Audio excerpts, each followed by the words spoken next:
You're listening to HowStreet.com radio, available online at TalkDigitalNetwork.com. Welcome to HowStreet.com radio, the online source for market opinions. Here is Jim Goddard. My guest is James Corbett, publisher of thecorbettreport.com and editorial writer for the International Forecaster. Welcome to the show, James. Well, thank you very much for having me on. Always a pleasure to be here.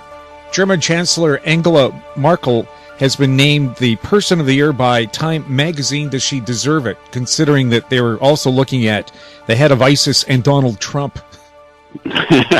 Well, perhaps a lot of Germans would agree that she should be lumped in that category. Yeah, I mean, what does this really ultimately mean? Is this even an accolade? I mean, famously, Time has chosen some pretty awful people to be on their Person of the Year cover in the past, so is this some sort of... Including a 1938 Chancellor Adolf Hitler.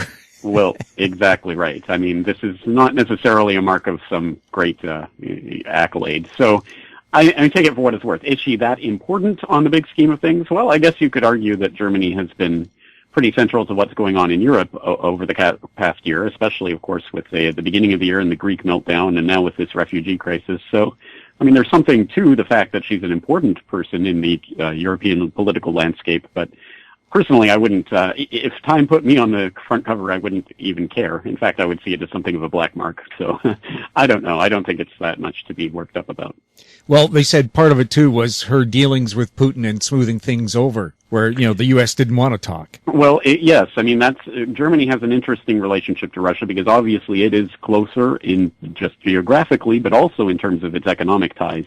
So Germany is straddling the European viewpoint, which of course is also tied well into the United States with the Atlantic Alliance going on, trying to corner Putin and sanction him and cut him off. And then, of course, Germany has its own economic reasons for wanting to be cozier. So I think it's more of just a position that's in Germany's self-interest than some sort of, you know, humanitarian interest on Merkel's part. But at any rate, it does put her in the position of being that kind of bridge or a potential link between Europe and Russia. In Syria, I see a truce has been declared in one of their cities to let the rebel fighters, the remaining ones and their families, get out, returning it to government control, and they said other cities may do the same. Does this mean the Russians really have had that much of an impact, that there may be some kind of an uneasy peace in Syria? Let's hope so, at any rate. I mean, it's absolutely time for this terrible war that's been raging for years and killing many, many people, destroying entire cities. It's time for it to end. So let's hope that this is a sign that the tide is turning and it's going to be decided one way or another. Unfortunately, I'm worried that the fact that it looks like the terrorist opposition to Assad is getting routed at this point might mean that the forces that have been supporting that terrorist opposition, namely the U.S., the Gulf states, the NATO allies, Israel, all of the Turkey, of course, all of these states that have been supporting the opposition in Syria may be a little bit nervous that this is coming to an end, because I think they all have interest in seeing Assad overthrown or at least seeing his government destabilized. So it will be very interesting to see what happens politically as a result of this seeming wind down of some of the conflict, and whether this strengthens Assad's position or whether this will put him more firmly in the crosshairs. Donald Trump says Muslims should be banned from entering the U.S. What kind of a reaction are you getting in Japan and Asia from that? I don't think there's a lot of people closely following this in Asia, so I don't know. I mean, Asian reaction is fairly muted and probably not that important, but I think that the most interesting reaction that I've seen is finally the acknowledgement that this is not some sort of chaotic, this person shooting from the hip and saying whatever he wants. This is part of a campaign strategy, and it's working brilliantly. He has managed to maintain himself as the lead story in the news for month after month after month in this campaign cycle by saying the next outrageous thing that no one can believe that causes a big fuss. From a PR perspective, this is one of the most brilliant campaigns of modern memory. And I don't know if he even believes what he's saying or if he cares, but it is certainly having the effect of keeping him front and center. Well, he just told Barbara Walters that he had $25-30 million set aside to run campaign ads, but he said he hasn't had to because he's on the evening news every night. Exactly right, yes. I mean, from a business perspective, he obviously knows what he's doing, and he knows how to generate free publicity, and he's been brilliant at it. And the media has kept feeding into it every single time. He says the outrageous thing. It's the whole outrage cycle that goes through the news and feeds into the campaign. So he's certainly not hurting from this so far. I think this may be the start of a slide, because after you go that far outside of the political norm, how much further can you go before you're just seeing things that people really won't be able to get behind? And I think he's pretty much on that doorstep right now. Well, I've seen city council members in Vancouver and Toronto ask that the Trump name be removed from buildings in those cities. And a member of parliament in Britain said that if he wants to ban Muslims from the U.S., then he should be banned from the U.K.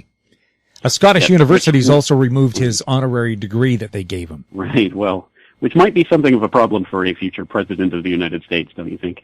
Yeah, I really don't think that Trump is going to last the entire election cycle. I think he's going to burn out at some point probably even before the primaries, but certainly by the time we get there, I'm pretty sure he doesn't have the political machinery and the ground game in order to actually win any of the primaries, except on name recognition alone. Again, obviously, that's a strategy that's working out very well for him. But when it gets into the machinery of the apparatus of the party, again, I don't think ultimately we're going to see candidate Trump campaigning in 2016. The governor of the Bank of Canada is talking about possibly bringing in negative interest rates for Canada. What about in Asia? Is anybody talking about that there? I haven't seen that floated yet, but this is obviously an idea that is now part of the international discourse, so I don't think it's going to take very long before we look at implementing it probably here in Japan and elsewhere, where quantitative easing and stimulus of various sorts just isn't enough. What are you going to do? Well, push interest rates down below zero. And, again, Japan would be a prime target or candidate for that, having mired in its doldrums of recession for decades now. I think that's absolutely an idea that they'd be looking at. Well, of course, the idea of negative interest rates where you get less money than you put into the bank when you take it out, would that encourage the Japanese, who are known to be very good savers, to maybe push some of their money out? Yes, I mean, that is a good point, because Japan is famously very, very conservative in terms of the way that they save and the way they invest. Generally speaking, it has traditionally been Japanese people buying Japanese government bonds as their retirement savings and keeping large amounts of money in the bank for rainy days. And that is a problem for the Japanese economy in terms of getting that money flowing and getting it out into the business world where it could actually do some good. So I think the central planners, who really don't have many mechanisms for affecting the economy other than the interest rate or stimulus, are probably going to start looking at the other side of that coin. They've tried the stimulus, and negative rates is probably the next way to go. Although the Bank of Japan governor, Haruhiko Kuroda, has apparently talked about ruling out negative interest rates, but we'll see how long it takes him to come around once Canada and other places presumably start to adopt it. And of course, that might be political suicide in Japan if you have so many elderly people trying to desperately make some kind of money on their savings. Well, that's the key point. Again, there's the demographic crunch coming in a lot of countries, including China, but certainly here in Japan is probably one of the leading edges of that phenomenon, where the aging population now is far outstripping the young population, and that is going to cause all sorts of problems in the economy, especially as the retirees, of course, are not buying new government bonds. They're now starting to cash them in. So what has supported the Japanese unbelievable debt loads for quite a while now is starting to unwind, and I think that's one of the uphill battles that they're fighting. I mean, even if everything else were equal, which I don't think it is in this global economy that we have right now, but even if everything else was equal, just the demographic crunch alone would be a nearly insurmountable problem. So there's definitely going to have to be some interesting political fights that are coming in the near future over the course of the next decade or two about how it can even possibly be done to get that money flowing into the economy again. Beijing is under another day of a code red smog alert. You can barely see your hand in front of your face. Is that going to change China's attitude towards climate change, pollution, changing energy sources, that kind of thing? Pollution has been a growing issue there for several years now, and this has been something that's been on the political agenda there for a while. And you get the pollution index readings and everything as a daily update in Beijing, and people are looking at that every day to see if they need to wear their masks and what have you. So it has become a political issue, obviously. And as China moves up in terms of its economic status, this is one of the things that people are more concerned about. They're less concerned about getting enough money for their daily rice and more concerned about, whether they can go outside and breathe or not. So I think this is something that she and the Chinese administration generally has to address, or at least has to be seen to address. But whether that means that they will be more motivated to cut a deal in Paris with regards to cutting emissions or not. Again, I think that's a lot of window dressing. I think ultimately China's goal at the Paris conference specifically is to make sure that it is still seen as an emerging economy that will be the net beneficiary of whatever kind of climate appropriation comes out of that meeting. It's hard to call yourself an emerging economy when you're just second to the United States right now, and in some areas number one. That's true, but again, we also have to keep in mind the per capita ratings of that. So obviously, China, a much larger company by population, so it should have a much larger economy overall if all things were equal. So obviously things aren't equal. There's still a lot of poverty in the rural China, but that is changing. And obviously, yes, I mean, it has been the driving force of the global economy for several years now. And when the fact that it's slowing down and is now bringing a lot of the commodities markets down with it is surely a sign that it's no longer the small player at the table. And of course, another great indicator of that is the IMF's recent decision to include the yuan in the special drawing rights basket. What's been the reaction to that? Did people say it's about time, or is there any concern about it? I don't think there's much surprise from anyone. It was certainly either going to happen at this review or maybe the next review. So I think no one was taken off guard by it. Certainly China has been lobbying for it and advocating for it for several years now and has been making a lot of moves to at least be seen to liberalizing their markets in order to qualify for this. So it's not really a surprise. I don't think it caught anyone off guard. The IMF has been telegraphing it for much of this year anyway. So I don't think the markets were surprised by it, certainly. And again, it's just a reflection of the on-the-ground reality. The yuan is becoming a larger currency internationally, and it is being used as the settlement currency for more bilateral trade between China and most of the rest of the world. So it really was just a matter of time until this happened.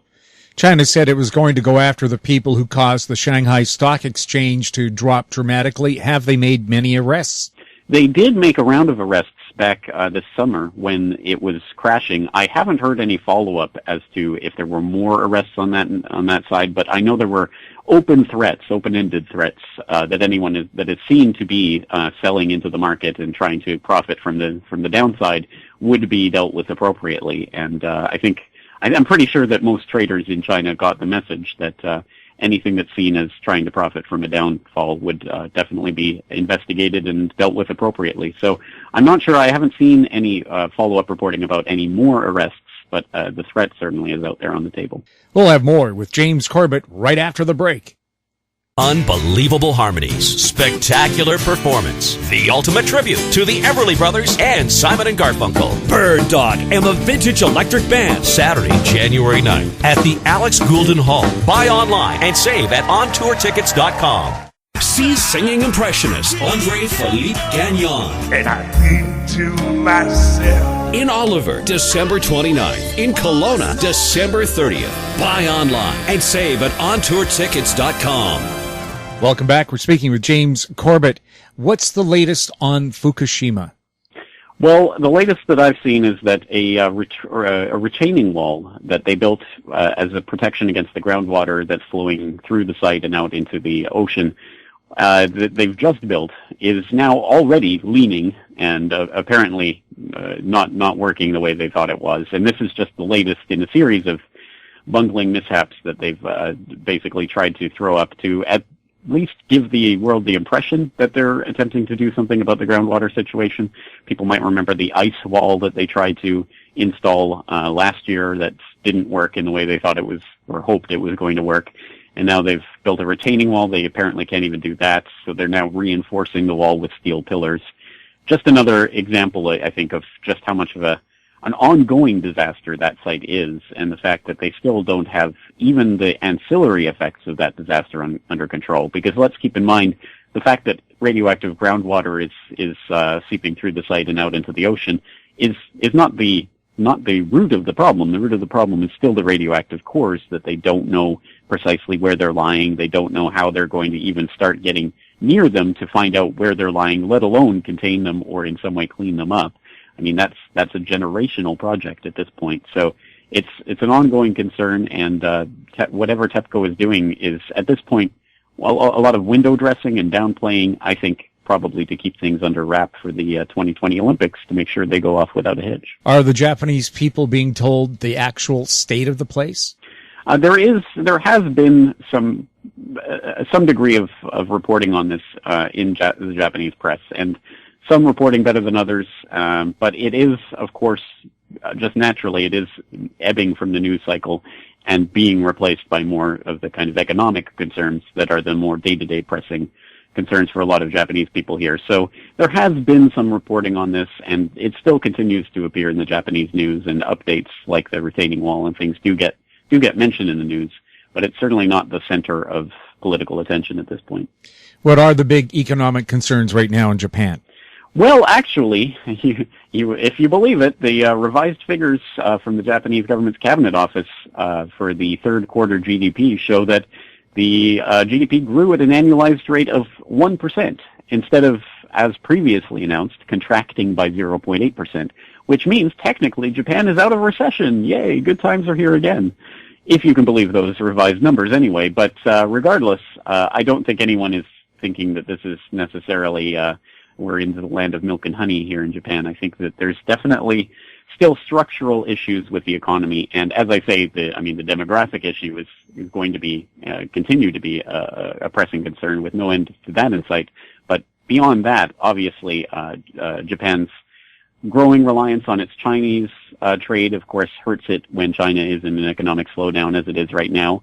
And then on top of that, there are the structural problems with Japanese industry itself, and now, of course, still at least giving lip service to trying to implement Abenomics and the three arrows of reform, and trying to make basically it easier to do labor market reforms and immigration reforms and things of that nature to try to reform the system itself.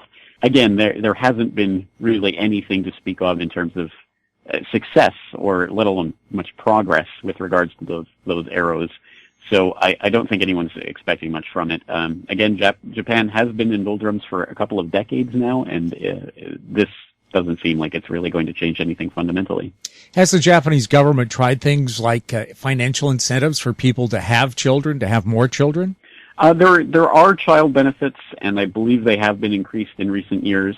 And there has been talk about various ways of trying to get people. I think if I recall correctly, there was a Tokyo municipal government proposal, at least, to encourage people to start dating. So they were going to get involved in some sort of dating, meet and mix kind of events and things like that, to try to encourage people to get together in order to have babies, which seems, again, like central planning gone mad. But this is all the government can think to do. I mean, if all you have is a hammer, every problem looks like a nail. So they just try to do things like that. It is kind of laughable. It is clearly, I mean, I think it's more than just a cultural issue, but I think there are cultural issues that play into this, and the fact that just fewer men and women are looking to start families at this point. And I think the economic situation has to be a fundamental part of that, because it is clearly a very, very different economic environment than it was a generation ago, when people could expect to enter the workforce out of university and get a good position at a company and just ride that out for the rest of their life and then retire with a cushy pension. That system does not exist in Japan anymore. There are more and more young people who are on contract work or part-time work, and that's just not really going to be feasible for starting or supporting families. So I think this is, again, it comes back to some pretty fundamental economic structural issues that are going on in the country. James, thanks a lot for chatting with us. Always appreciate it. Thank you for having me on. My guest has been James Corbett, publisher of the CorbettReport.com and editorial writer for the International Forecaster. He was speaking to us from Japan. You're listening to HowStreet.com radio. Find us on Twitter at TalkDigitalNet. Our popular YouTube channel is Talk Digital Network. Comments about the show can be sent to info@HowStreet.com. I'm Jim Goddard. Comments made on HowStreet.com radio are an expression of opinion only and should not be construed in any matter whatsoever as recommendations to buy or sell any financial instrument at any time. Available online at TalkDigitalNetwork.com. HowStreet.com radio is a production of HowStreet Media Incorporated.